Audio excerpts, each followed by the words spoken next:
Hi, this is Dale Geyer, author of Minoru Yamasaki, Humanist Architecture for a Modernist World, and you're listening to U.S. Modernist Radio. Mama don't allow no architecture around here. Mama don't allow no architecture around here. Oh, I don't care what Mama don't allow, gonna draw mine modern anyhow. Mama don't allow no architecture around here. Welcome to U.S. Modernist Radio, where we talk and laugh with people who enjoy, own, create, dream about, preserve, love, and hate modernist architecture, the most exciting and controversial buildings in the world. I'm George Smart. Nowhere in the world celebrates modernism better than Palm Springs, California. Every February, they have a huge architecture and design festival called Modernism Week, which actually lasts 11 days. Modernism Week is a dazzling spectacle of martinis, architecture, tours, detailed exhibits, more martinis, and really hundreds of events across the Coachella Valley. This is not just where you go into a giant convention center and see a few lectures or see a few exhibits. This is where you have so much that you can't even begin to do it all across all these different spectrums of art and architecture and culture. It's fabulous. If you're into mid-century modern, this is the Super Bowl of all the architecture we love, an event not to be missed. And we were there at Modernism Week, talking with nearly all the keynote speakers, authors, and special guests. And when he says we, he's including me. I'm Tom Guild. It was my first time at Modernism Week, and George put me and all the rest of us in our little group to work when we had a party at the Kirk Douglas House, because we were also kind of the docents. Yes. There to make sure people didn't put their cigarettes out on the carpet. And actually, my job and my girlfriend Patricia's job was to stand by the door going back into the house from the pool and make sure nobody brought any drinks back into the house. You were great drink police. Oh, yeah. Well, thank you. It was handy because also if I ever got thirsty, people sort of abandoned their drinks as I said, you can't bring those in. And then they'd go in and they'd forget about it. Support for U.S. Modernist Radio comes from Realtor Angela Roll, your special real estate agent for bringing modernist design expertise to buyers and sellers.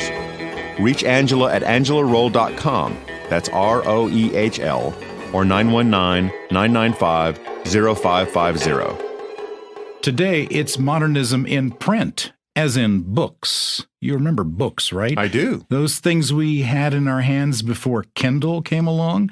Today, we welcome author Adele Cygelman, whose newest book is Arthur Elrod, Desert Modern Design. Elrod was one of the country's most famous interior designers, and his John Lautner-designed Palm Springs house became a celebrity, and it still is, from an appearance in the James Bond movie Diamonds Are Forever. Later on, we move a few miles down the road to Rancho Mirage, an oasis of modernism that's the subject of a new book, Mod Mirage, by Melissa Riche, with photography by her husband, Jim Riche. Rancho Mirage had the very first developments on golf courses, a model that's soon adopted all around the world. Famous residents included old Hollywood's Frank Sinatra, Bing Crosby, Lucille Ball and Desi Arnaz, Doris Day, and Bob Hope. First, from the routinely noisy atrium at the Hyatt Palm Springs, here's George Smart with author Adele Cygelman. I remember one of the most fascinating scenes when I was really young, like super young, was watching Diamonds Are Forever and seeing Sean Connery as James Bond emerging from this house with this great pool. And it just seemed ideal for an 8-year-old boy to glom onto this. But then there were all of a sudden bikini-clad women attacking him. That kind of ruined the mood. And then years later, when there was the Julius Shulman documentary, and Sean Connery opened, I think, that film with his narration. Well, maybe he was in the house, too, at the same time. I saw the house again. And it's like, wow, this is an incredible house. So, Adele, you wrote a book about Arthur Elrod, who commissioned this house from the famous John Lautner, and also had this unbelievable career in L.A. and Palm Springs and elsewhere, working on interiors of homes, and he designed some other homes as well, right? Oh, he designed a whole, like maybe hundreds of houses, and houses here in the desert primarily, and then people would hire him to create their homes, around the country, and spec houses and condos and commercial projects. So his firm was huge by the early 70s. But I think the Lautner house, I think that's how he is remembered. If he's remembered at all, it's because of the Elrod house. And one of the reasons I wanted to do the book was to show how much more he had done, especially in the desert. How did he get started? He came to Palm Springs in the late 40s and worked at the New Bullocks Palm Springs as a junior decorator. And then he spent a couple of years in San Francisco and then came back in 1954 and opened his business. And from the get-go, they hit the ground running with projects for Lucille Ball and Desi Arnaz and Hoagie Carmichael. And from there, they didn't stop. Now, the Lucy and Desi house, that was the Paul Williams house here? Correct. That was the house at Thunderbird Country Club. It was one of the early homes that was built, very low slung. And apparently the story was, as related by his partner, Hal Broderick, that they had the exclusive representation here for Widdicombe Furniture. Okay. And Widdicombe had donated a bunch of furniture to this couple. And would Arthur Elrod and Hal go out and arrange it for them? And so it turned out to be Lucy and Desi. That's an incredible gift right there, isn't it, for a right? practice? It's always, why would they have to be donated a whole house full of furniture? Well, we'll never understand that part. Widdicombe was pretty well known. They had a pretty, good depth of furniture. This was their modern furniture line by British designer Robs John Gibbings, who was also very well known back then. At least I assume so. I mean, I don't know. I'm assuming they may have been trying to get a foothold in the desert, which is why, they thought that they should donate all this furniture. And Lucy and Desi at the time were massive stars. I mean, they were huge. They were huge. They were huge. And then about a year after he did their house here, they brought him in to do their home in Beverly Hills. Okay. How many houses did he work on in his career? Oh, hundreds. Hundreds. There's the archive has a bunch of index cards, and I started to go through them, and it's just sort of overwhelming to try and categorize them. And so I think that the chronology at the back of the book is probably half, 50% done at this point, and I think in future editions I'll just keep adding to it as we learn more. But hundreds, for sure. And his archives ended up where? They are at the Palm Springs Art Museum, but in the Architecture and Design Center. Okay. If you haven't visited the Architecture and Design Center here in Palm Springs, it's a marvelous space that has exhibitions and storage and archives. They do talks and lectures there, and that's about 8 or 10 years old now? Yeah, roughly? Probably, yes. It was a bank. It was done by E. Stewart Williams, and it was converted by Marmol Radzina. So, yeah, it's probably been that long. And, it's a great space right now. Palm Springs has a tradition here, which is not as well known as some other places, like L.A., which is their Walk of Stars. And Arthur Elrod just had his star put in place last week? Yes, on Friday. So tell us about that. I had been pitching to do the book, and then it sort of, mushroomed into, he really needs to have a star on the Walk of Stars. And at first there was a little pushback because they had really just been giving stars to the architects. And then there started to be a couple of exceptions. Julius Schulman got one. Sidney Williams, who was with the museum, got one. Yes. And I'm like, look, at some point you're going to run out of architects. So we need to broaden the scope here. So I just pitched heavily for one for Arthur Elrod, and everything fell into place. And I think that it was also great that this year was the first year that the Palm Springs Chamber of Commerce was involved. And so at the ceremony, we had the mayor, and we had the head of the Chamber of Commerce speak. And it just was a lovely ceremony with people who knew him and worked with him and could give very personal reminiscences of Arthur Elrod and what he meant to Palm Springs. Who runs the Walk of Stars? Is it the city? It's I think it's a collaboration now. The Walk of Stars, there's also a separate one for celebrities. I think this one is for the designers and architects. It's between Modernism Week and the Chamber of Commerce. Okay. And these stars are brass?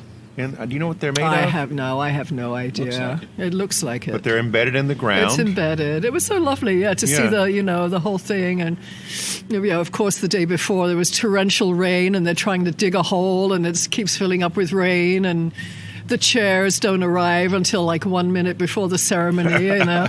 There's all this behind-the-scenes stuff, but on the day itself, you know, the sun broke out, and it was all just perfect. One thing I really love about your book is the photography. Did you do a lot of that new for the book, or were you able to pull some of it from archival? Well, I wanted to do more new. Unfortunately, the more that we looked for original interiors, the less we found. There's very, very little of his that is still intact. So we had to rely on archival, and that meant really digging deep because a lot of the original photography is very hard to find. And so I got lucky. I found a trove at UCLA, and a couple of people whose, you know, parents or husbands had done photography back then still had the archive. Yeah, but it's hard because people just keep their photos stored in their garage.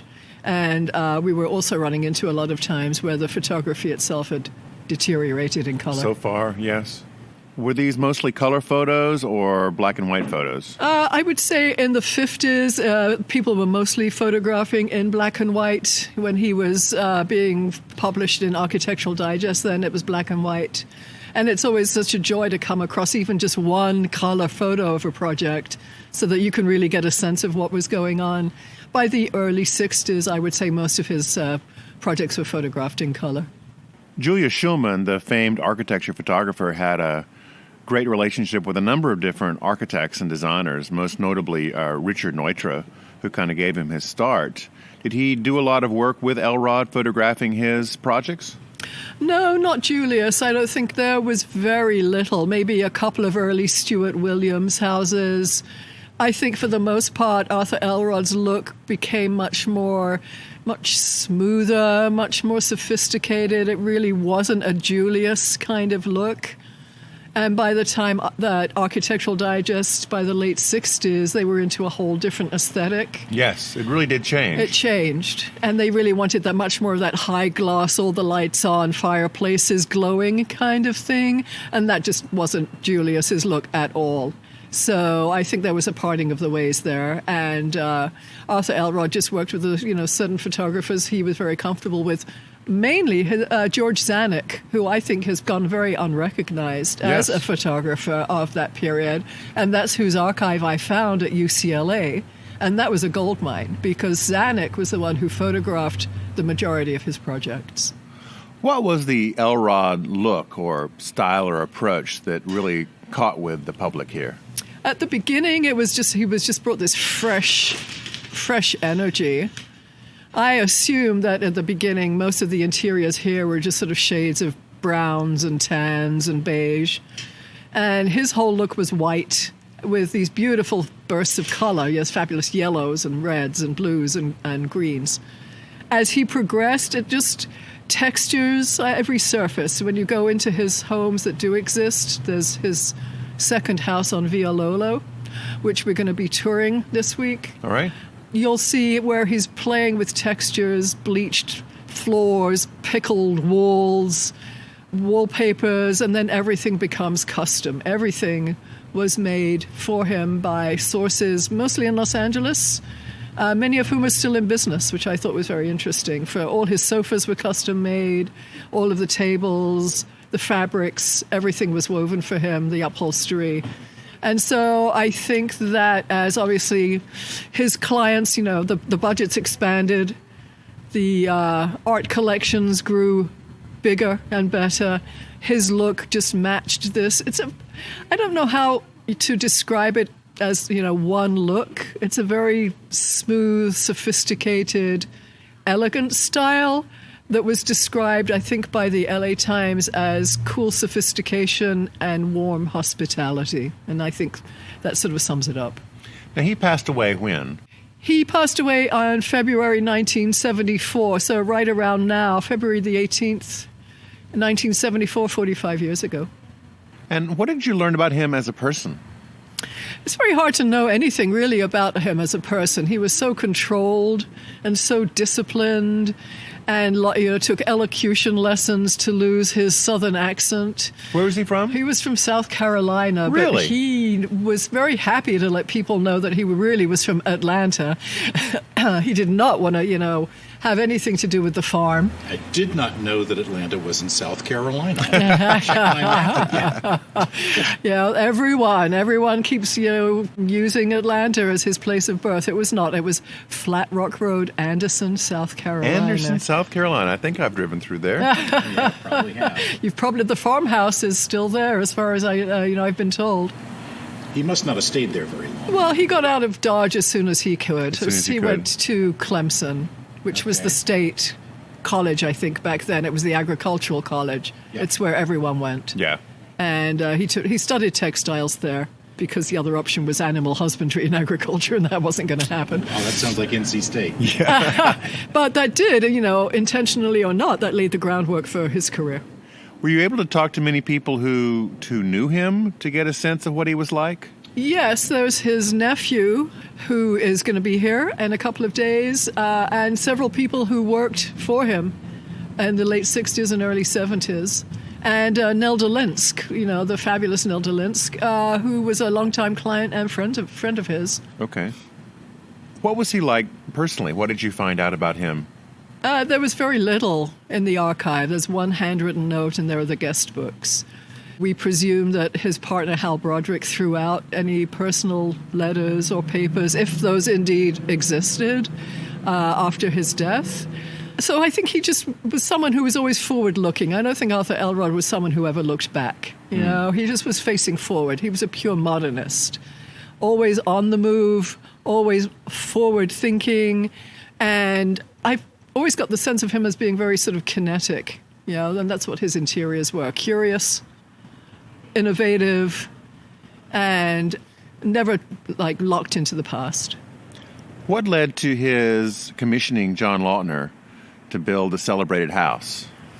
I don't think we'll ever know that exactly why he approached John Lautner. I always wondered why he didn't go to Bill Cody or Stuart Williams, who he'd worked with over the years. Right here in town. Who were right here in town.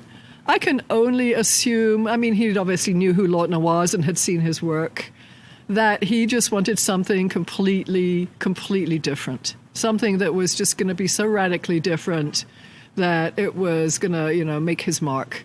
And maybe something that matched his now forward-thinking aesthetic. Because he commissioned the project in 1967 and it was completed in 1968. So he's now moving into the golden phase of his career, starting with this house. Now, the house has been an obvious celebrity ever since it was built. Was Elrod covered in the media extensively? Yes, the house changed everything. He, up to then, had just always been in the background. He never wanted to, be front and center. Now everyone came calling. It was featured in the LA Times. It was featured in House and Garden, Architectural Digest, Palm Springs Life. They all came calling. And that put him on the radar with Time and Newsweek, who then started placing him alongside the design heavyweights in, New York and England. And so it changed. It changed everything for him. And he was always hosting parties there. His New Year's Eve party became a huge part of the social calendar here. But if he died in 1974, that was not a huge stretch of time to enjoy all this fame. Well, he only got to enjoy it for 6 years? Because he was, unfortunately, he was killed in a car crash. So that cut everything. How old was he when he passed away? He was 49. It was February, so he would have been 50 that year. That's really tragic. Yeah, it is, because he was at the peak. And the firm was doing projects not just around the country, but Hawaii, Sardinia, the south of France. I think that they were about to launch internationally, not just nationally. And so, yes, both he and his associate Bill Reiser were killed. And Bill Reiser was the one who had pushed into commercial projects. He was the one who had worked for Raymond Loewy for 30 years in New York. And so he brought a wealth of experience in the product category and in the commercial projects. So I think that they were poised to go into those at big time. Did the firm stay around for a while after his death, or did they just fold it up? No, but Hal Broderick, his partner, and Steve Chase, who he had hired, they continued the projects that were in the works. Hal Broderick continued on with, he kept the firm going for probably another 20 years, but, with his own clients. And Steve Chase went on, obviously, and founded his own very successful business, but it was never the same. How do you think Elrod really influenced Palm Springs? What was his lasting legacy here? I think his legacy is that he brought modernism to the interiors in the desert. He was the one bringing the top U.S. furniture lines here. And he was also the one, he was traveling to Europe constantly and bringing all the, cutting edge and contemporary European furniture here, which you see at Southridge. You see the Pierre Paulin chairs, you see the Gaetano Pesce, you see the Arco lamp. He made Palm Springs international. What happened to the house? Who owns it now? It went through many, many changes of hands, and it was purchased a couple of years ago by the fashion designer Jeremy Scott, who's with Moschino. And from what I understand, I spoke to his designer, Mark Hadoui, so they had a lot of work to do on deferred maintenance with the structure. I don't know if they are at the stage of doing interiors, but from what I understand, Jeremy Scott sounds like he's interested in getting like the original Edward Fields rug recreated and looking for the Andy Nelson painting that was in the bedroom. So maybe I thought he would just be putting his own stamp on it. Maybe he'll make it, the way it was, because after Elrod died, it was never the same. The furniture was removed in the 80s, and it just became sort of a shell. The Lautner was there, but the Elrod wasn't. Mark Hadoui, he is a serial modernist. He's had a bunch of different homes around the area. He has, I think, some Lautners himself. Yes. And Jeremy Scott, too. I think they're huge Lautner fans. But I think the conversation's always been about John Lautner.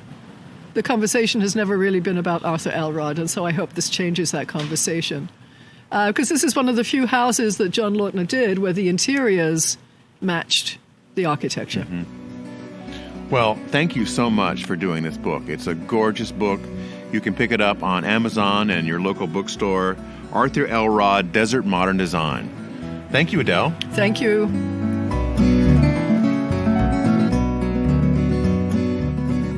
Next, George talks to author Melissa Riche from the still noisy Hyatt Atrium.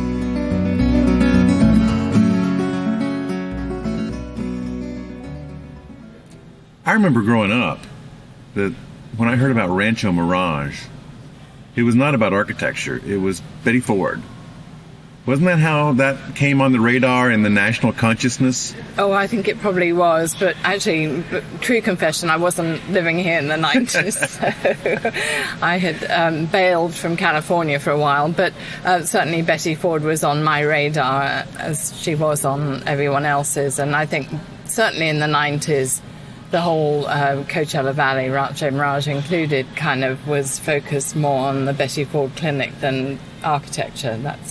And it's a big place. I mean, it's no small facility. What, the Betty Ford Clinic or Rancho Mirage? I don't know. I'm happy to say I haven't seen the inside of the clinic. Thanks very much, George. Does it not have any architectural significance? Not to me, anyway. Okay. So, no, but I mean, obviously Betty Ford and Gerald Ford ended up living in Rancho Mirage, so they were kind of the reason for people to think about Rancho Mirage. They ended up buying a lot that was next to Leonard Firestone's house at Thunderbird Country Club. And they got Welton Beckett to design them a house in the mid-70s after Ford was no longer president, obviously. And so that was a continuation of the relationship that Leonard Firestone had developed with Gerald Ford when Firestone was ambassador to Belgium under first Nixon and then Gerald Ford. And Leonard Firestone had an amazing house that was built in 56, designed by William Pereira, and spread out over about 3 lots. And he had these other 2 lots next door, which are the ones that he sold to Gerald Ford. I assume this is Firestone of the tire company. Exactly. So, and Leonard Firestone has an amazing history with the whole of the desert, in fact, because he was one of the founders of Palm Desert, the other city beyond Rancho Mirage. And he founded Palm Desert with Cliff Henderson. And they had a lodge called the Firecliff, which was named for Leonard Firestone and Cliff Henderson. But in fact, Firestone had a house in Palm Desert before he had a house in Rancho Mirage, and William Pereira had designed his house in Palm Desert too. So when Thunderbird Country Club started being built, Leonard Firestone decided that he was going to invest in being one of the founders of Thunderbird Country Club, and he bought 5 lots because this was what you did as a founder member of Thunderbird. It was the first club where lots were assigned. Housing hadn't before then been planned on or around golf courses. Thunderbird was the first one that did that. I found that to be fascinating, because we take it for granted that they're golf course communities now, but they really started here in the valley. They did, and that was what was fascinating to me when I started researching Modern Mirage, was the fact that most cities are founded on things like water. Palm Springs obviously was founded because there was water here, and the Cahuilla Indians settled here. And then people like Nellie Kaufman built hotels. And then cities like Fort Worth developed around stockyards, and San Francisco around gold and ports and that kind of thing. But Rancho Mirage exists because of 2 golf courses that were built. And that was really the basis of the introduction for the book, is talking about how successful these 2 golf courses were. And certainly when Johnny Dawson decided to build Thunderbird, he had no idea if it was going to succeed. He had a good hunch because he was a real estate guy and he was a really successful amateur golfer.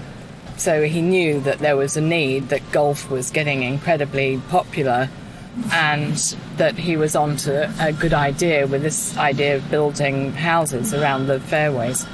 And that leads us into the 21st century, where the extension of all this is that Oracle Larry Ellison bought his own golf course for $43 million. Yes, and again, I haven't been inside there. I get around, but I'm not on Larry Ellison's radar. He's more interested in tennis players. I see. But yes, he owns an estate that was once called Porcupine Creek, way up at the top of what we now know as Magnesia Falls Cove. And curiously, actually, Magnesia Falls Cove was where Rancho Mirage started. It started as a subdivision called Rancho Mirage, and it was a subdivision that started in the 20s, and that a lot of the streets there are called after African names like Sahara and Tangier and the Veldt. And the original idea was that people were going to be transported into the subdivision via camel. Oh. True story. And then the crash of 1929 happened, and that subdivision didn't happen, and the camels were probably quite relieved. And then another subdivision kind of kick-started in the 30s, where Frank Morgan, who played the Wizard of Oz, built a house. Yes. His house is still standing, a beautiful little adobe house. And then the war intervened. So then really Rancho Mirage as a subdivision beneath where Larry Ellison has his wonderful estate then kind of started to build up the hill. And at the same time, the Thunderbird and Tamarisk country clubs were being built. So that was really the genesis of the city of Rancho Mirage and the architecture. Well, tell me about the book and how modernist architecture came to town. So in the case of Rancho Mirage, I like to create a distinction between what was happening with desert modern architecture in Rancho Mirage versus Palm Springs, because everyone thinks of the city of Palm Springs. It's easy to understand. You drive down Palm Canyon and you see an East Stewart Williams Bank on the left-hand side, and you might see another East Stewart Williams Bank on the right-hand side, and you see more Howard Lapham buildings, and you see more commercial buildings. In Rancho Mirage, because it wasn't planned as a city, desert modern architecture actually grew up on the golf courses for the reasons that I mentioned, that the golf courses, both Thunderbird and Tamarisk, were purpose designed to have houses built around the fairways. And what happened was when the clubs were selling off their lots, people realized that they had big lots with much more panoramic views. You're further away from the San Jacinto Mountains, so you don't have this looming mass of a 10,000-foot mountain hanging over top of you, over the top of you. Your views are much more panoramic, and then you add to that the green velvet swathe of fairways in front of you, and your ability to raise up the pad if you wanted on a lot. So in the case of one Cody house, the Jorgensen Mavis, built in 1954, which I consider to be the first real desert modernist house on the Thunderbird golf course, he sited it in such a way that it had this crazy view of the mountains and of the golf course. with these huge overhangs because the house was facing southwest. And it was getting so much more solar gain because it was further away from the mountain that he made the overhangs even deeper. So that was really what happened with the golf course architecture in Rancho Mirage versus what was happening with desert modern architecture in Palm Springs. And that's where I kind of divide the two. So besides writing this book, you've also started your own preservation organization for Rancho Mirage. One of the reasons for writing the book really was to try and get people in the community and across the valley and the city of Rancho Mirage itself to sit up and take notice of what it has and what it had in some cases. A lot of people will know the story of the Maslan house, which was demolished in 2002. Let's have a moment of silence for the Maslan house. More than a moment. We could just kind of cut this interview You should be here. Googling Maslan right now and weeping. Yes. So Tell the story. Okay, so Richard Neutra designed this absolutely sparklingly beautiful desert modernist home for Sam and Luella Maslan on Tamarisk Country Club, 1962. Incredible views of the fairways. They were huge art collectors. They were on the board of Minneapolis Art Museum, Palm Springs Art Museum. They had an art collection to die for, and he built them this house. It's in the book. You can find pictures. Julia Shulman took beautiful pictures of it too. It's a very well published house. One of the most beautiful desert modern homes. Sounds good so far. Exactly. So in 2002, the estate of the Maslans sold the house, and they sold the house to someone who said, oh yes, I'm definitely going to keep it the way it is. It's beautiful. I like it. It's in great condition, no problem. And about a week later, he went into the city of Rancho Mirage planning office, got a demolition permit, no questions asked, and the next day the house was demolished. And this was... Just like that, boom. Just like that. And the New York Times and many other international newspapers, magazines, covered the story, and everyone was horrified. I mean, you don't knock down Neutras unless you're out of your mind, and cities shouldn't be handing out demolition permits. So one of my motivations for writing the book was to really try and make the city sit up. They did, at the time the Maslan house was knocked down, launch a historic survey. Peter Maruzzi, who's a local architectural historian, led the survey with a couple of colleagues. So there is a list of historic resources within the city. It's at this point kind of incomplete because 16 years have gone by since that survey was done. And there's also errors which are to do with all sorts of things like internet access being better now than it was back then. Right. So my motivation is to try and get the city to reinvigorate its preservation actions, and starting a preservation group is it's advocacy, obviously, and it's also education, and it sinks in with the book because there is so much great architecture in Rancho Mirage that people don't know about because there's no commercial mid-century centre like there is in Palm Springs. Well, you must have read about the Largent House recently in San Francisco. Yes. The Neutra there that was destroyed. Yes. And I thought it was really cool that the city is now trying to make this guy rebuild it. Of course, he's appealing. Who knows where that's going to go through the courts. But I wish that had been in place when the Maslan house was getting destroyed. Well, and it raises a lot of questions about ordinances and so on. Palm Springs actually just very recently, I think just in the last month, has changed its ordinances to do with demolition, to do with preservation, to do with how much can be remodeled or changed. And so they would now hand out fines if someone started doing the wrong thing. And this is something that obviously, as a preservation group, we need to start talking to the city of Rancho Mirage about as well. So I'm a woman on a mission. You are. And you should be It's praised. a dirty job and someone's got to do it. The book is wonderful. Thank you. You sent me a copy, which I'm very appreciative for, and it's a gorgeous book, and it lays out this, really it's a plan for preservation, in essence.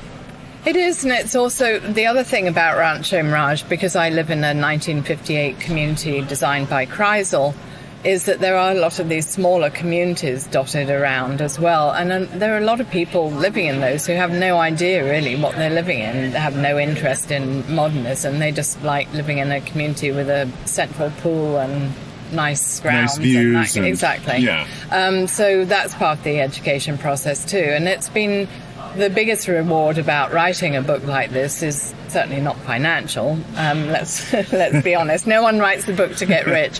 But no, I didn't see your limo pull up in front of here.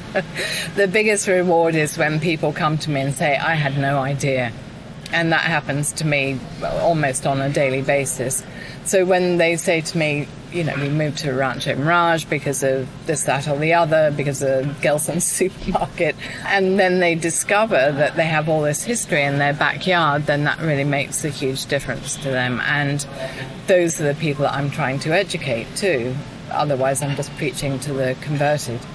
Well, you're an avowed modernist, yes. Which takes me back to my original question. Is there rehab for modernism? Is there a Betty Ford Center for modernists who have gone too far? Well, I think actually that rehab centre exists in Palm Springs, but we're all in kind of modernists. What would the equivalent be of Alcoholics Anonymous and modernists? Modernists in a mess or something. It seems like they would put you in a little room and try to make you like Spanish Revival or Colonial or Cape Cod. It flash slides at you. Well, okay, so look, here's the thing. I grew up in a house in England that was built in the 1600s. And I love anything that retains its character. And I'm actually very sad to see my house, which I went to see last year, the house I grew up in, has been modernised within an inch of its life, even though it was a Grade 1 landmark listed building. I don't know how they managed to do that. I love the past. I love history. I think that the beauty of our environment lies in its diversity. And I think the reason why when Americans go to cities like Paris or Rome or London and enjoy it, it's because they are seeing buildings from all different eras. And I don't like living in a Walmart world. I don't want everything to look the same. I mean, the worst thing makes me crazy about living in the desert is when people pull down old stuff and build what I call dental office modern, which is these really uninspiring... Stylized. Well, I wouldn't even go that far. I would just say they just look like kind of office buildings, really, where you would go and get your... Teeth clean. Yeah. If they're dental office buildings, I'd hope they do that.